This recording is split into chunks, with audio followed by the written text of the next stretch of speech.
বাবু, শুনলাম আপনার দাদু নাকি মারা গেছে। ঘটনা কি সত্য? জি, আপনি ঠিক শুনেছেন। তো কিভাবে মারা গেলেন তিনি? কাকা, এসব এখনো জানা যায়নি।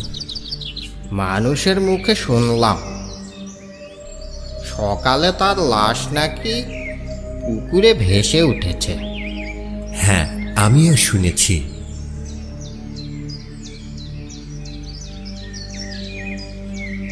আমার নাম সুবীর। কিছুদিন আগে মেডিকেল পাশ করে সরকারি হাসপাতালে জয়েন করেছি। কাল রাতে আমার দাদুর লাশ বাড়ির পাশের পুকুরে পাওয়া গেছে। দাদুর শেষ কাজটি করার জন্য হাসপাতাল থেকে 1 সপ্তাহের ছুটি নিয়ে দাদুর বাড়িতে যাচ্ছি। দাদু এই গ্রামের জমিদার ছিলেন। কিছুক্ষণের মধ্যে আমি পৌঁছে গেলাম আমার দাদুর সেই জমিদার বাড়িতে। আমার পরিবারের বাকি সকলে কাল রাতে এখানে চলে এসেছেন। প্রায় 15টি বছর পর আমরা এই জমিদার বাড়িতে ফিরে এলাম। ঠিক আগের মতোই আছে এই বাড়িটি, যেমনটি আমি দেখেছিলাম 15 বছর আগে। এই 15টি বছর কেন আমরা এই বাড়িতে আসি নাই, সেই গল্পটি আপনাদের সময় পেলে অন্য এক সময় শোনাব। আমাদের পরিবারের সদস্যরা এবং গ্রামের গণ্যমান্য কিছু মানুষ মিলে সেদিনই দাদুর শেষ কাজটি সেরে ফেললাম। অনেক দূর জার্নি করে শরীরটি বেশ খারাপ লাগছিল আমার। অনেক চেষ্টার পরেও কিছুতেই ঘুম আসছিল না। আপনাদের জানিয়ে রাখি, হাসপাতালে আমার ডিউটি ছিল রাতের বেলা, তাই রাতে না ঘুমানো আমার অভ্যেসে পরিণত হয়েছে। চলুন এই সুযোগে আপনাদের একটি গল্প শোনাই। আজ থেকে 15 বছর আগের ঘটনা। আমি ছোটকাল থেকেই পড়ালেখাতে বেশ ভালো ছিলাম, কিন্তু আমার দাদু অর্থাৎ জমিদার বলদেব চাইতেন আমাকে তিনি জমিদার বাড়ির বিভিন্ন কাজে লাগাবেন। পড়ালেখা করে যে ভালো কিছু করা যায় সেটি তিনি একদমই বিশ্বাস করতেন না।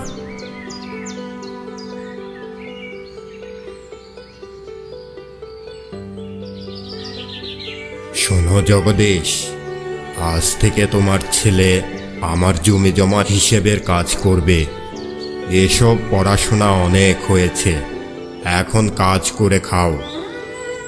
বাবা, আমাকে মাফ করবেন। আমি চাই আমার ছেলে একজন ডাক্তার হবে এবং এই গ্রামের গরিব অসহায় রোগীদের বিনামূল্যে চিকিৎসা দেবে। ওসব সমাজ দরদের চিন্তাভাবনা বাদ দিয়ে দাও। আমি যা বলেছি তাই হবে। এরপরেও যদি তোমার ছেলেকে তুমি পড়াতে চাও তাহলে এই বাড়ি থেকে এই মুহূর্তে বেরিয়ে যাও। আমি তোমাদের মুখ আর কখনোই দেখতে চাই না। আমার বাবা কখনোই চাননি আমি তার মতন পড়ালেখা বাদ দিয়ে জমিদার মশায়ের তোষামদি করি।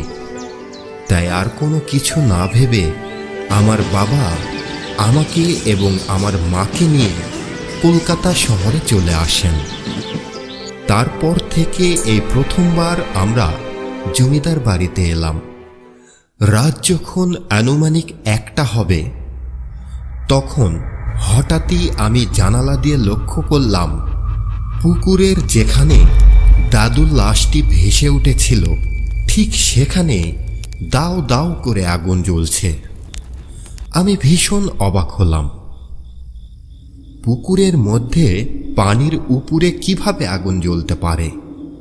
ছোটবেলা থেকে নতুন কিছু জানার আগ্রহ চরম মাত্রায় ছিল আমার। তাই আমি আর দেরি না করে একটি টর্চ লাইট হাতে নিয়ে সঙ্গে সঙ্গে জমিদার বাড়ির নিচে চলে এলাম। নিচে এসে দেখলাম কোনো প্রকার আগুন লাগার চিহ্ন নেই। তাহলে কি আমি ভুল দেখলাম? না, এটি কিভাবে সম্ভব? আমি গুটি গুটি পা করে সামনে এগোতেই শুনতে পেলাম পুকুর থেকে পানির শব্দ আসছে। মনে হচ্ছে পুকুরে কেউ যেন গোসল করছে, কিন্তু এত রাতে গোসল করবে কে? আমি জোরে জোরে বলে উঠলাম, কে কে ওখানে? এত রাতে পুকুরে কে গোসল করছে? আমি পুকুরের মাঝখানে টর্চের আলোটি ধরলাম। দেখলাম পুকুরের মাঝখানেও কেউ নেই। কি ব্যাপার, কি হচ্ছে এখানে? কিছুই বুঝতে পারছি না। তখনই আমি পুকুরের আশেপাশে আমার টর্চটি ঘুরিয়ে দেখলাম পুকুর ঘাটে একটি মেয়ে বসে আছে। মেয়েটিকে দেখে আমি ভীষণ অবাক হলাম। বুঝতে পারছিলাম না এত রাতে শুধুমাত্র একটি মেয়ে এই পুকুর ঘাটে কি করছে। আমি আর দেরি না করে পুকুরের পাড় দিয়ে সেই মেয়েটির কাছে গিয়ে দাঁড়ালাম।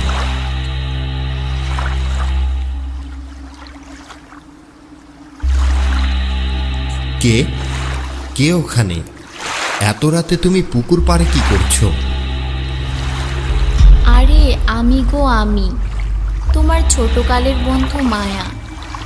এত রাতে মায়াকে আমি পুকুর পাড়ে দেখে ভীষণ অবাক হলাম।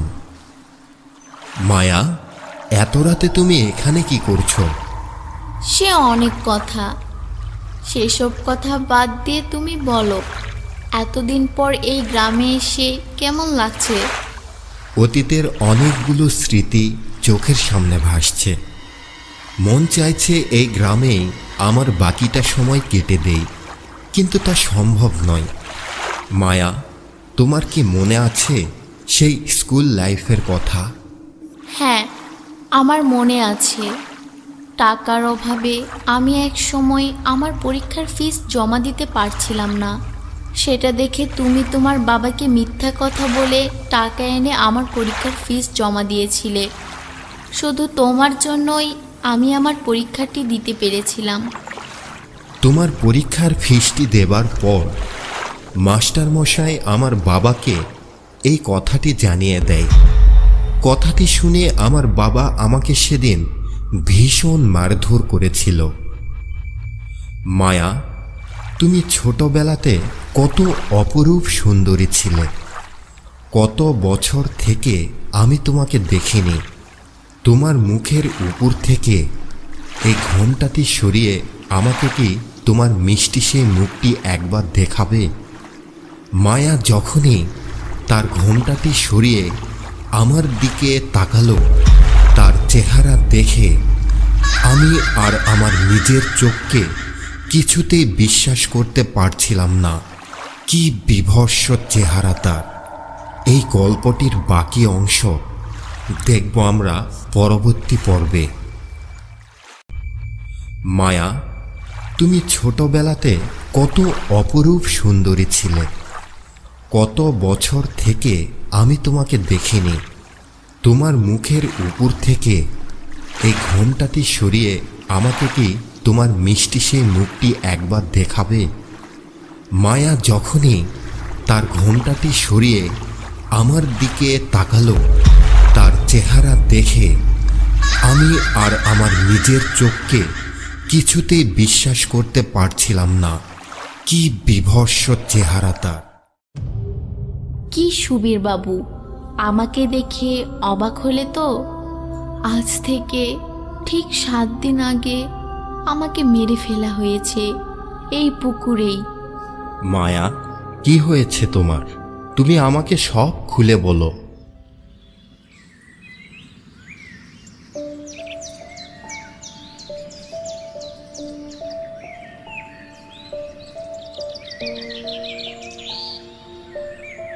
মধুপুর গ্রামের হিরণলালের সঙ্গে আমার বিয়ে হয়েছিল।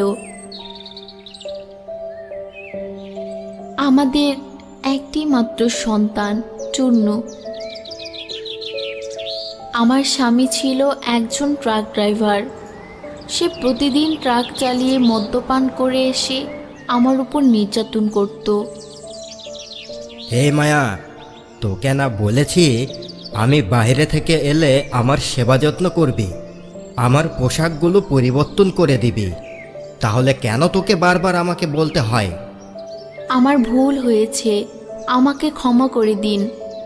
আর কোনো দিন আপনাকে এই বিষয়ে বলতে হবে না। সেদিনের সেই রাতে আমাকে অনেক মারধর করেন তিনি। আমার ভীষণ কষ্ট হচ্ছিল। সপ্তাহে এমন খুব কম দিন যেত যেদিন সে আমাকে মারত না। ওনার বাড়ি ছাড়া যাবার মতো আমার কোনো জায়গাও ছিল না। বেশ কয়েক বছর আগে আমার বাবা মা আমাকে ছেড়ে চলে গেছে।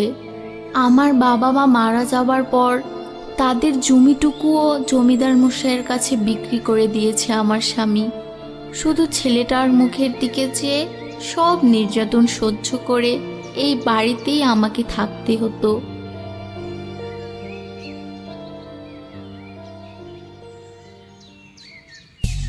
বাবা বাবা, আজ আমিও যাব তোমার সঙ্গে।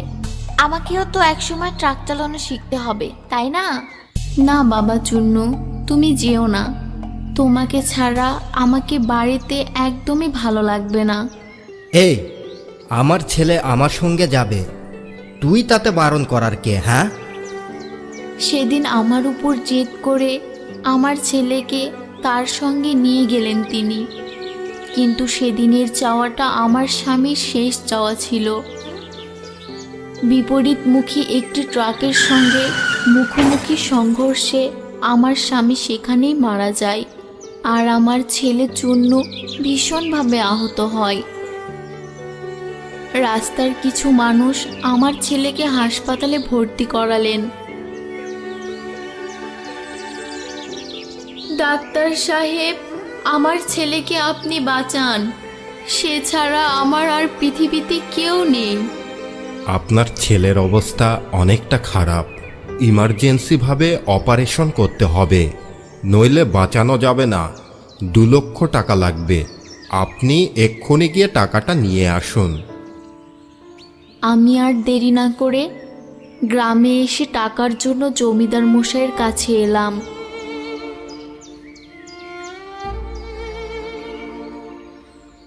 হুজুর, আমার এখনই 2 লক্ষ টাকার প্রয়োজন। আমাকে টাকাটি দিন হুজুর। আমার ছেলের এক্ষুনি অপারেশন করতে হবে। আমার বাড়িটি আপনি নিয়ে নিন হুজুর। আরে কি বলিস রে, তোর বাড়ির দাম তো 50,000 টাকাও হবে না, আর তুই চাচ্ছিস 2 লক্ষ টাকা? টাকা কি গাছে ধরে নাকি? আমাকে টাকাটা দিতেই হবে, নইলে আমার ছেলে আর বাঁচবে না। আচ্ছা ঠিক আছে, আমি টাকাটা দিতে পারি, কিন্তু আমার একটা শর্ত আছে। আমার বিছানায় তোকে 1 ঘন্টা আমার সঙ্গে থাকতে হবে। তুই কি রাজি? আমি আর কোনো পথ খুঁজে না পেয়ে জমিদারের কথায় রাজি হয়ে গেলাম। প্রায় 1 ঘন্টা পেরিয়ে যাবার পর আমি জমিদারকে বললাম, এখন আমার টাকাটা দিন হুজুর, আমার ছেলের কাছে যেতে হবে। কিসের টাকা রে? কোনো টাকা দেওয়া যাবে না।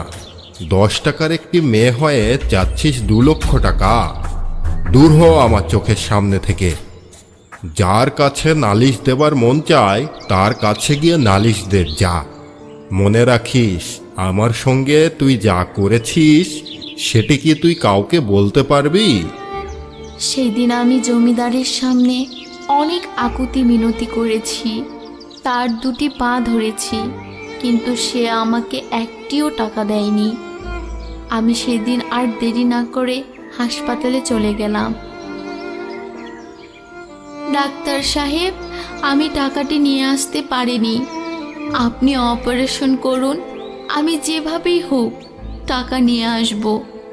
তা তো হবে না, আগে টাকা নিয়ে এসে কাউন্টারে জমা দিন, তারপর অপারেশন হবে। এখন আপাতত আপনার ছেলেকে কেবিনের বাইরে রাখা হচ্ছে। এই, কে আছো? একে বাইরে নিয়ে যাও। আমার ছেলেকে তারা বাইরে নিয়ে গেল। আমার ছেলে শুধু আমাকে বলছিল, মা আমাকে বাঁচাও, আমার অনেক কষ্ট হচ্ছে মা। আমার ছেলের শরীর থেকে অনর্গল রক্ত ঝরছিল। কিছুক্ষণ পর দেখলাম আমার ছেলের নড়াচড়া থেমে গেল। আমি সঙ্গে সঙ্গে ডাক্তারকে ডাকলাম। ডাক্তার বলল, সরি, আপনার ছেলে আর নেই। আরও আগে তার অপারেশন করা হলে ছেলেটা বেঁচে যেত। আমার ছেলের শেষ কাজটি শেষ করে মনে হাজারো কষ্ট নিয়ে সিদ্ধান্ত নিলাম, এই জমিদার মশাইয়ের বাড়িতে আজ আগুন লাগিয়ে দেব। আমি জমিদারের বাড়ির চারপাশে পেট্রোল ঢেলে দিলাম। যখনই বাড়িতে আগুন লাগাতে যাব, ঠিক সে সময় একটি প্রহরী আমাকে দেখে ফেলে। এই কে কে ওখানে? একটি গাছের সঙ্গে আমাকে বেঁধে রাখে সারাটি রাত। সকালে জমিদার আমাকে দেখে বলল, তোর এত বড় সাহস, আমার বাড়িতে আগুন দিতে চাস? এই, এর গলায় কলস বেঁধে একে পুকুরে ফেলে দে। একে বাঁচিয়ে রাখলে পরে বিপদ আসতে পারে। তারা আমার গলায় কলস বেঁধে ফেলে দিল পুকুরে। কিছুক্ষণ পর ধীরে ধীরে আমার দম ফুরিয়ে এলো। আমি চলে গেলাম এই কঠিন পৃথিবী ছেড়ে।